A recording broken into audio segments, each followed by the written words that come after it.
Good evening from New York. I'm Chris Hayes. New reporting tonight that President Trump's lawyers are now turning documents over to special counsel Robert Mueller in hopes of limiting the scope of Mueller's interview with the president.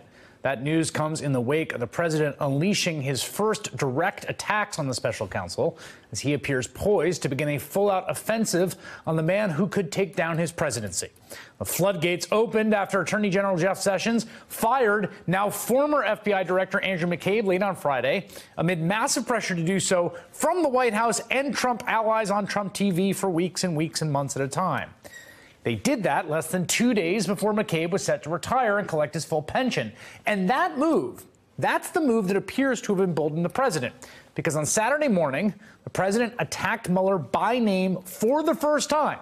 And he followed up on Sunday with this: why does the Mueller team have 13 hardened Democrats, some big crooked Hillary supporters, and 0 Republicans? Another Dem recently added, does anyone think this is fair? And yet there is, all caps, no collusion.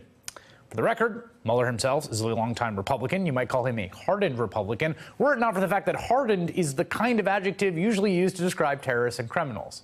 Or, if you're Donald Trump, to describe Democrats. Also, Robert Mueller is statutorily barred from looking at the political affiliation of the people he hired. But never mind. Trump's comments marked the end of a 10-month run of public presidential deference to the special counsel, deference that had been recommended by Trump's lawyers, who had assured the president over and over that Mueller's investigation was close to an end.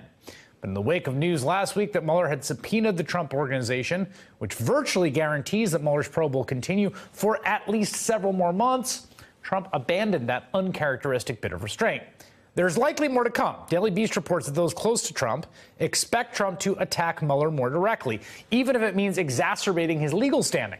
And the Times reports a newly emboldened Trump now feels confident saying what he really feels, that he, quote, ultimately trusts only his own instincts and now believes he is settled into the job enough to rely on them rather than the people who advise him. Last night, Trump lawyer Ty Cobb tried very hard to put the genie back in the bottle, releasing a statement that the president is not considering or discussing the firing of special counsel Robert Mueller. Aboard Air Force One today, Deputy Press Secretary Hogan Gidley tried to sell skeptical reporters on that claim. There are no conversations or discussions about removing Mr. Mueller. At the same time, there has been no collusion. The president has said multiple times. Obviously, I think what you guys have seen is some well-established frustration on behalf of the president.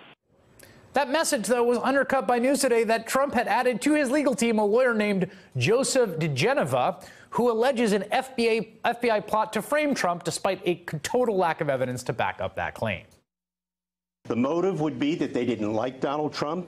They didn't think he was fit to be president, and they were going to do everything within their power to exonerate Hillary Clinton, and if she lost, to frame Donald Trump with a false crime because they didn't think he should be president. Hey there, I'm Chris Hayes from MSNBC. Thanks for watching MSNBC on YouTube. If you want to keep up to date with the videos we're putting out, you can click subscribe just below me or click over on this list to see lots of other great videos.